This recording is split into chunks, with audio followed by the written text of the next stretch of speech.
Bonsoir, mesdames et messieurs. Alexandre Baudouin et François Trépanier qui vous souhaitent la bienvenue à cette dernière édition 2016-2017 de Sport Express. Salut François. Donne mal au cœur d'entendre ça. J'en reviens pas. Ça a-tu passé assez vite? C'est ça que Richard disait. On a fait quand même 43 émissions, Alex. 43 émissions. Ouais. Du pur bonheur, mon cher, avec un hiver merdique, on va se le dire. Ouais. Venir ici dans des conditions exécrables. Mais c'est vrai que ça passe beaucoup trop. On a déjà hâte à la fin août. C'est Au vrai. début septembre, je ne sais pas trop la date. Et on peut vous l'annoncer, ce sera 100% HD. Oui. On l'est déjà sur Internet, mais à la télé, là, 100% C'est officiel, tu as eu le... C'est officiel, j'ai eu le scoop. Oh. Alors, en septembre, nous serons 100% HD. Au 609. Oui, monsieur. François, as-tu écouté la Formule 1 en fin de semaine? Écoute, Alex, j'étais parti faire des commissions et là, je vois Claude qui baille parce qu'on parle de Formule 1, mais j'ai bien hâte de le voir bailler quand on va parler de NASCAR tantôt. Et dans ma voiture, j'ai écouté 98.5 et on a dit il reste 10 tours et Lance Stroll les deuxièmes. Donc, je suis arrivé à la maison et j'ai ouvert la Formule 1 pour la première fois de l'année. Un peu comme toi avec le NASCAR. Écoute, oui, et toi, c'est déjà une fois de plus, parce que moi, elle est déjà ouverte et je tombe sur le NASCAR. OK. Mais non, écoute, c'était la première fois que j'étais stressé à écouter de la Formule 1 depuis les belles années de Jacques Villeneuve. À la fin, on savait bien qu'il terminait dernier, là. Mais oui, c'est vrai qu'ils ont tout lâché, là, on va se le dire, mais quand même. Mais on le savait aussi quand on a vu l'écart qui se rétrécissait que Bottas était pour passer. Là, Exactement, et c'est pour ça que ça m'a comme stressé un peu. Et à la fin, règlement que là, j'ai pas aimé, mais qui, un jour, dans la vie de Lance Stroll, je vais faire en sorte qu'il va dépasser des gens comme ça. Ils ont le droit de servir, en tout cas, ils ont le droit de peser sur un piton, ce qui fait qu'ils vont un petit peu plus vite, là, sur quelques... Quand t'es une seconde au tour plus vite... Oui, tu vas aller chercher... Tu vas aller chercher de la speed, en tout cas. Il lève l'aileron arrière, puis et c'est de cette façon-là qu'il a été capable d'aller le chercher. Mais quoi qu'il en soit, 18 ans, 3e place. Ouais. C'est la recrue la plus jeune. Il faut faire attention, la recrue, parce que le plus jeune, c'est Max Verstappen, on va se le dire. Mais lui, c'était pas une recrue. Il avait 17 ans, Verstappen. Hein? Non, il avait 18. Quand il a gagné son premier, il n'y avait pas 17? Non, il est rentré en Formule 1 à 17. À 17. Ouais. Et à 18 et 200 quelques jours, il a monté sur le podium. Ouais. Et Lance Stroll, c'est à 18 et quelques poussières de plus OK. que Max Verstappen. Mais lui, c'est son année junior. Son année recrue. Et tu sais que là, tout le monde dit « Ah, Jacques Villeneuve aurait dit que lui aussi. » Jacques Villeneuve est quand même arrivé en Formule 1 à 24 ans. Ouais. C'est vrai qu'à l'époque, il fallait que tu fasses tes classes en Indy, en Formule Atlantique. Écoute, c'est un enfant, Alex. Là. Ça n'a pas de bon sens. Ouais. Tellement que quand il a bu son champagne sur le podium, Pierre-Roud se demandait si c'était légal. Mais Daniel Ricciardo lui a dit aussi, en anglais, est-ce qu'il a l'âge pour exactement. pour consommer? Est-ce que tu as l'âge de consommer? Ouais. À lui, ça a être un party animal, Daniel Ricciardo. Ouais. Il a gagné à Montréal, lui, hein? Oui, monsieur. Ouais. François, belle émission, 100% hockey. Oui, écoute, avec tes amis Sylvain Archambault et Olivier Archambault, qui a été premier choix au repêchage à la Ligue junior majeure du Québec, choix des Canadiens de Montréal également, qui a évolué cette année dans l'organisation des Capitals de Washington. Ouais. Donc, on va parler avec Olivier de son parcours de hockeyeur et de où il en est rendu, où il s'en va pour la prochaine saison. Et avec Sylvain, j'ai beaucoup aimé l'angle aussi qu'on a pris. Exactement. Puis l'année prochaine, Sylvain est en train d'écrire quelque chose, allez voir, parce que on va se le dire, Olivier a quand même brûlé les étapes. Là, mais pas brûlé les étapes, mais brûlé les calibres dans lesquels il a joué au niveau mineur. Et Sylvain est en train de concocter un petit quelque chose pour les parents. Alors, j'ai comme l'impression qu'on va le recevoir pour ça l'an prochain. Donc, on s'arrête 5 secondes et au retour, les entrevues qu'on a réalisées avec Olivier et son père, Sylvain Archambault.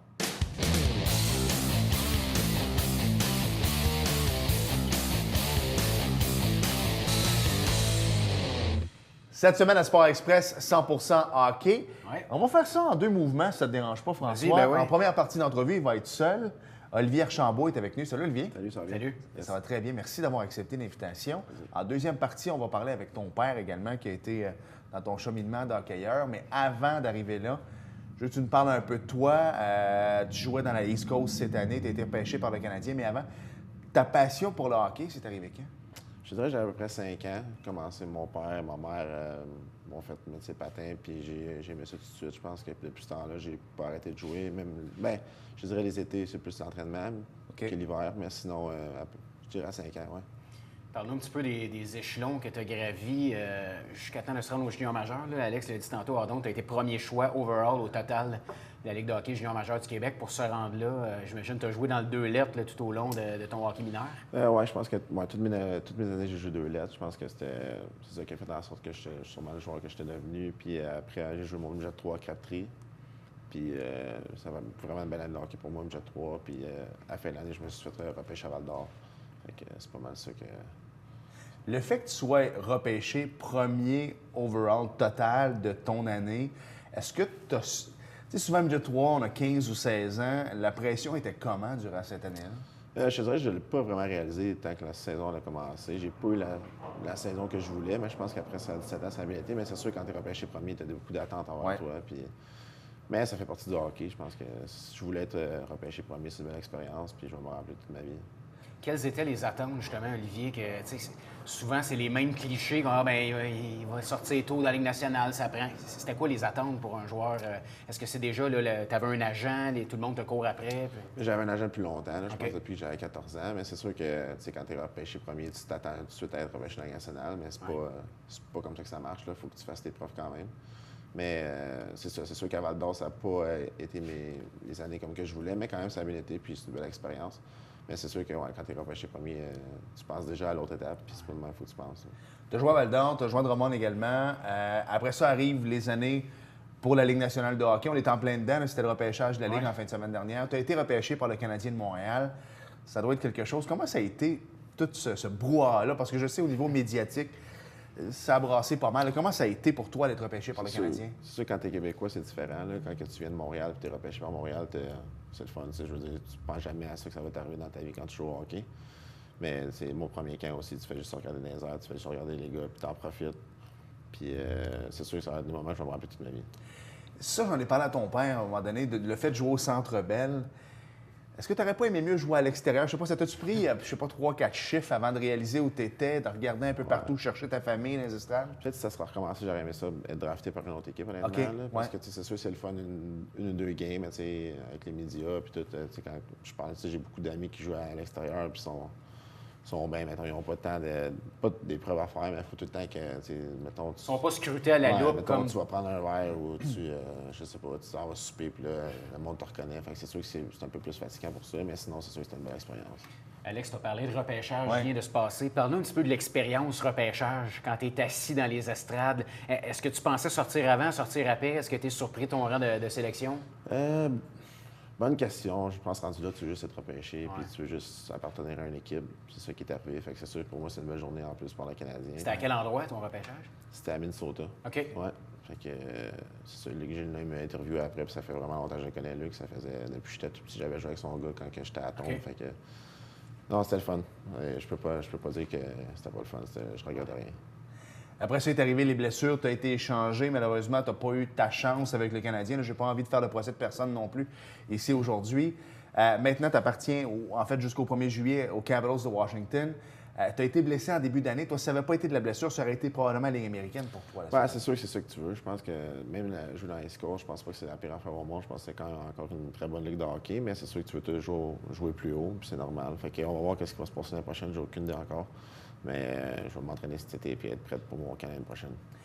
Ta fin de saison a été relativement bonne. Tu as bien performé en séries éliminatoires également. Votre équipe est rendue en finale? Oui, ça a vraiment bien été. On a eu des bons playoffs. C'est sûr qu'on a perdu en 4 en finale, mais je pense que ça aurait pu aller d'un bord comme de l'autre. On a perdu 2 games en prolongation. Puis c'est beaucoup de games de hockey, là, les scores, du voyagement. Puis c'est fou, mais ça te fait aimer le hockey encore plus. Puis, quand même Zach Foucalé qui joue dans les scores. Exactement. Aussi, là, on parle du calibre là, pour les gens peut-être qui ne connaissent pas. Tout le monde connaît Zach Foucalé puis tout un gardien.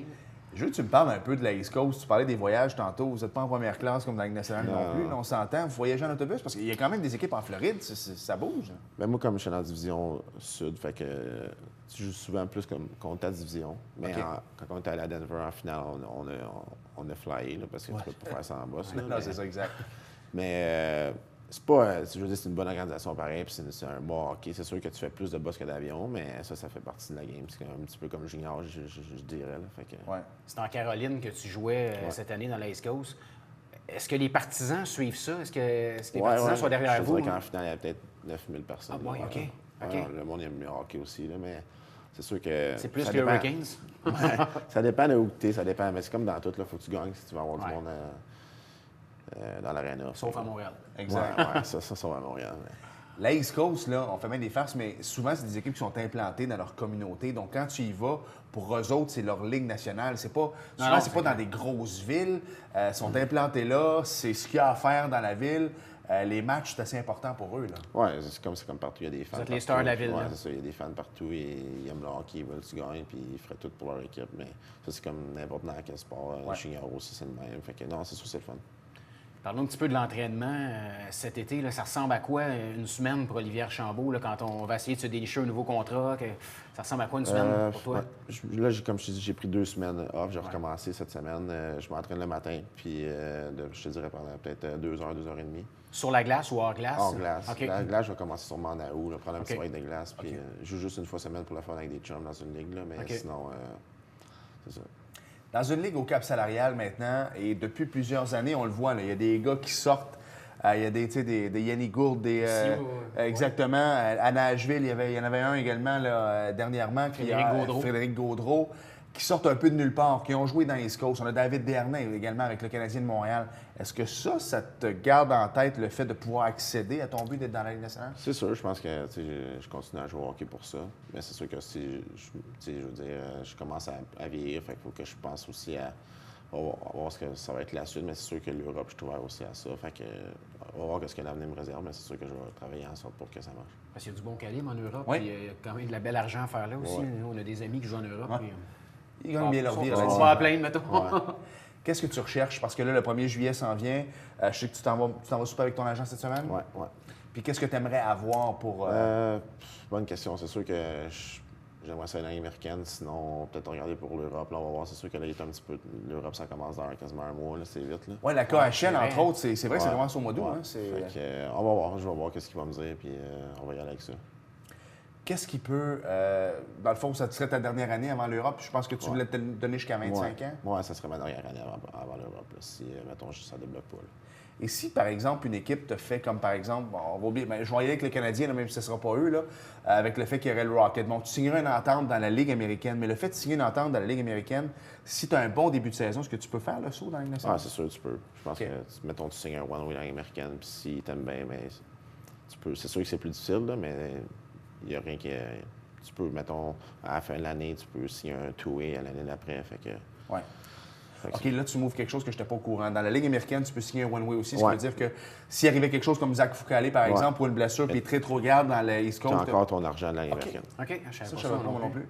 Ben écoute, Olivier, reste là. Ton père s'en vient. Parfait. Je veux qu'on parle un peu de cette... Non, parce que c'est important. Moi, je coach au hockey. Il y a tellement de parents qui s'en mêlent. Tu sais, moi, je suis dans le novice. Tout le monde dit le novice, c'est la Ligue nationale, dans le sens qu'on voit tout le temps nos parents. Ça a été le repêchage. Comment gérer ça? On s'arrête quelques secondes et au retour, on revient avec Olivier et son père Sylvain.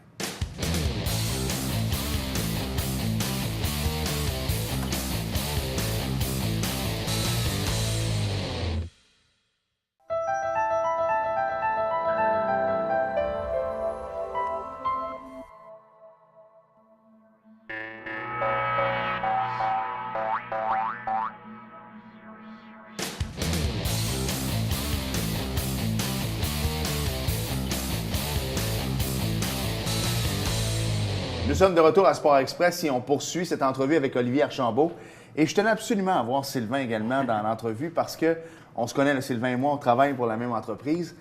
Et Sylvain, tu es un gars de hockey depuis toujours. Tu as joué élite, tu as joué 2A. Exactement. Il y a bien des gars de ce coin-là qui ont fait la Ligue nationale. Ouais. Tu connais un peu tout le monde.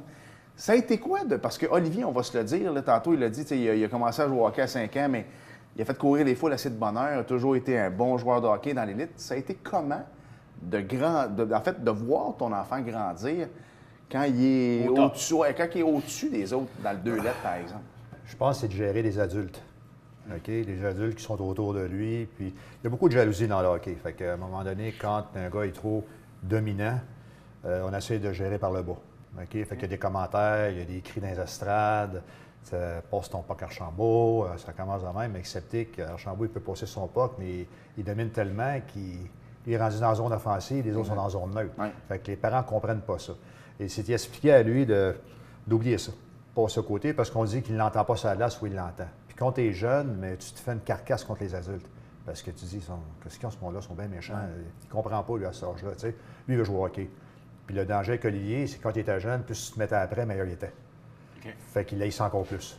Okay? Fait que ça devient un cercle vicieux. Okay? Les camps d'entraînement, c'est pas évident. Okay?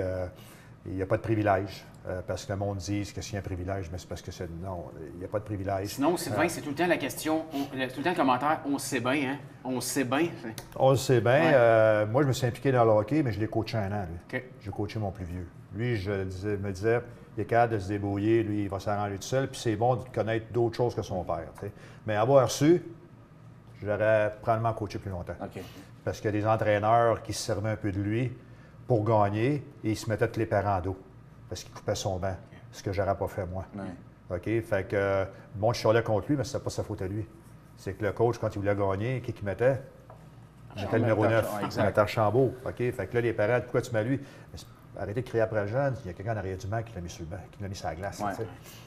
Mais le fait d'avoir. Tu sais, parce qu'on se le dit, là, que ça pouvait finir 10-1, tu avais 7 buts, 3 passes, là, ça ressemblait à ça pas mal, Sylvain? Ben, il était capable de. Mais il jouait des fois, il jouait juste une période. OK.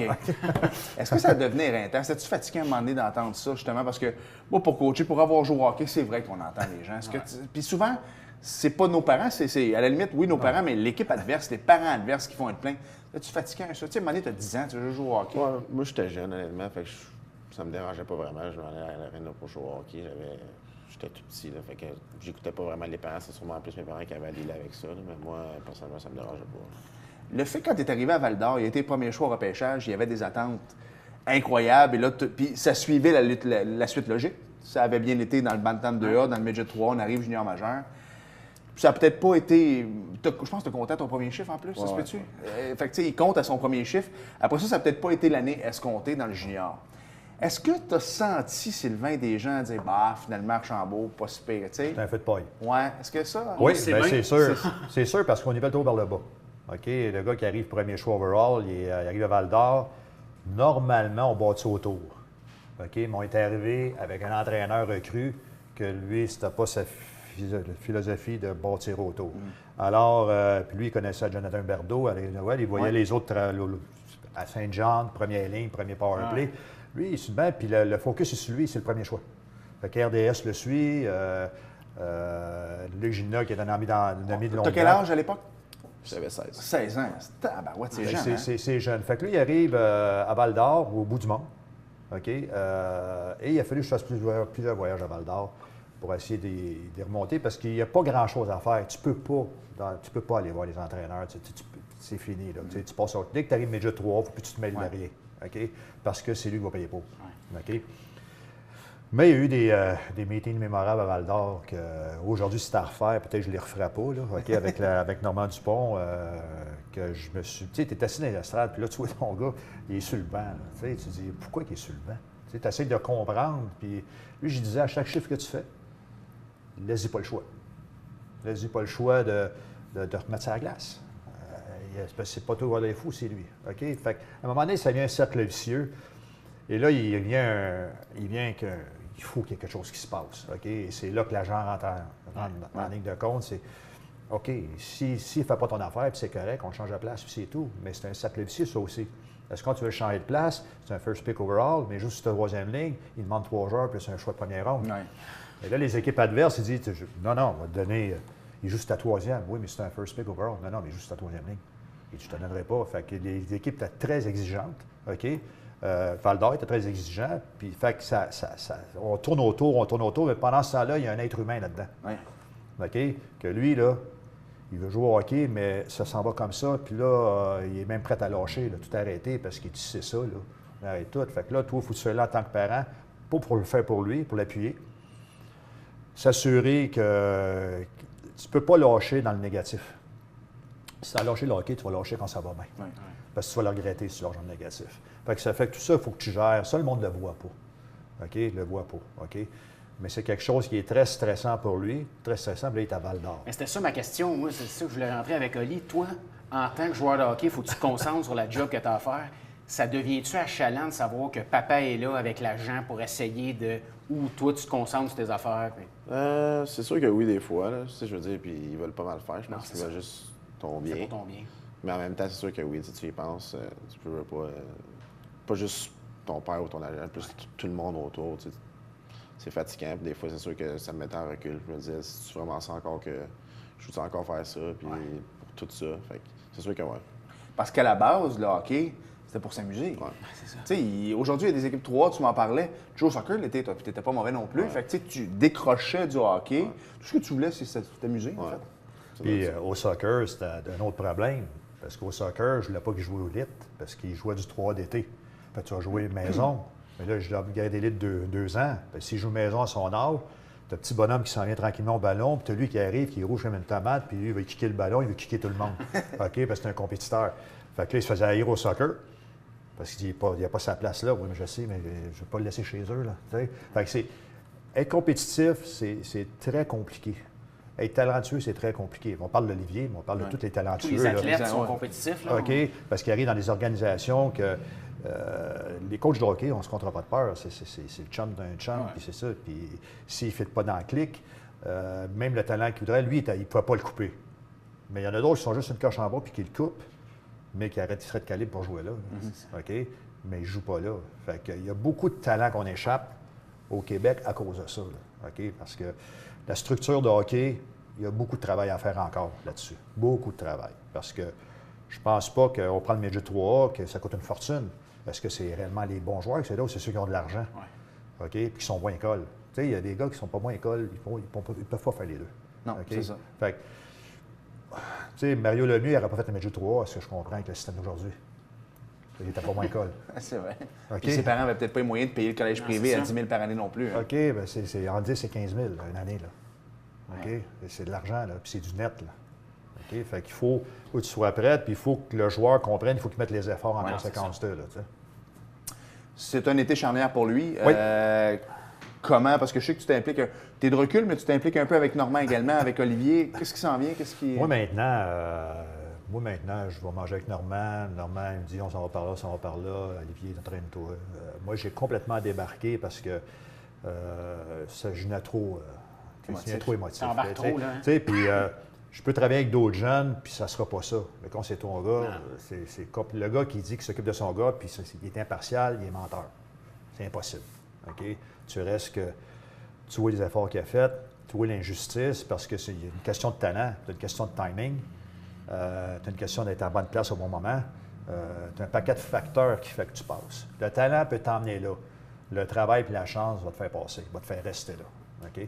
Fait qu'il y a un paquet de facteurs. Fait qu'on jase. L'Europe, c'est quelque chose de peut-être positif, là, qui va l'amener à jouer au hockey quand même. Mais là, c'est son agent puis lui. Mais moi, regarde, maintenant, on s'appelle. Parler de hockey, là, j'ai pas vu. Je pense que j'ai vu une game cette année. Cette décision va être la tienne. Moi, regarde, go, mais j'ai toujours dit, tu lâches pas dans le négatif, puis tu lâches pas pour une fille, parce que tu vas le regretter. C'est ça, exact. Le fait d'avoir eu une bonne fin de saison, ça t'a-tu renoué avec ton amour pour le hockey? Parce que, tu sais, à un moment donné, les blessures, ça doit être gazant, mais parce que tu as eu une bonne fin de saison. Non, ça a bien été, oui. C'est sûr que les blessures, c'est plate, là, mais je pense que ça fait partie de la game. Si tu joues au hockey puis tu penses qu'être blessé, tu pourras arrêter, tu es aussi bien de pas jouer. Oui, exact. Fait que, non, je pense que, comme j'ai toujours aimé le hockey, c'est sûr que des fois, il y a des jours comme monsieur et madame, tout le monde, quand ça va travailler, il y a des jours qui sont plus plates que d'autres. Là. Mais non, j'aime encore le hockey puis je vais encore continuer à jouer, c'est sûr. Bien, écoutez, messieurs, merci. Merci, Sylvain. Olivier, ben, je sais que c'est un bel été pour toi qui t'attend. On te souhaite que le meilleur, parce qu'on le sait que tu es un bon joueur. Moi, j'étais là, le match hors concours, tu as joué au Centre Bell. Je savais pas qu'un jour, j'étais pour travailler avec ton père, mais je t'ai vu jouer, je t'ai vu junior. Moi, j'étais un gars de Drummondville, veux pas, avec Mario Duhamel et tout ça. Ça a été, je sais que c'est pas votre meilleur, mais c'est un ami d'enfance. C'est sûr que par la bande. Non, mais je la suivais, cette équipe-là. Je t'ai vu jouer au hockey. Olivier Michaud au goal est là également. J'ai comme un attachement à cette équipe-là. Je t'ai vu aller. Je te souhaite que le meilleur. Puis, merci beaucoup. Que du bon pour toi, mon ami. Merci, messieurs. Merci.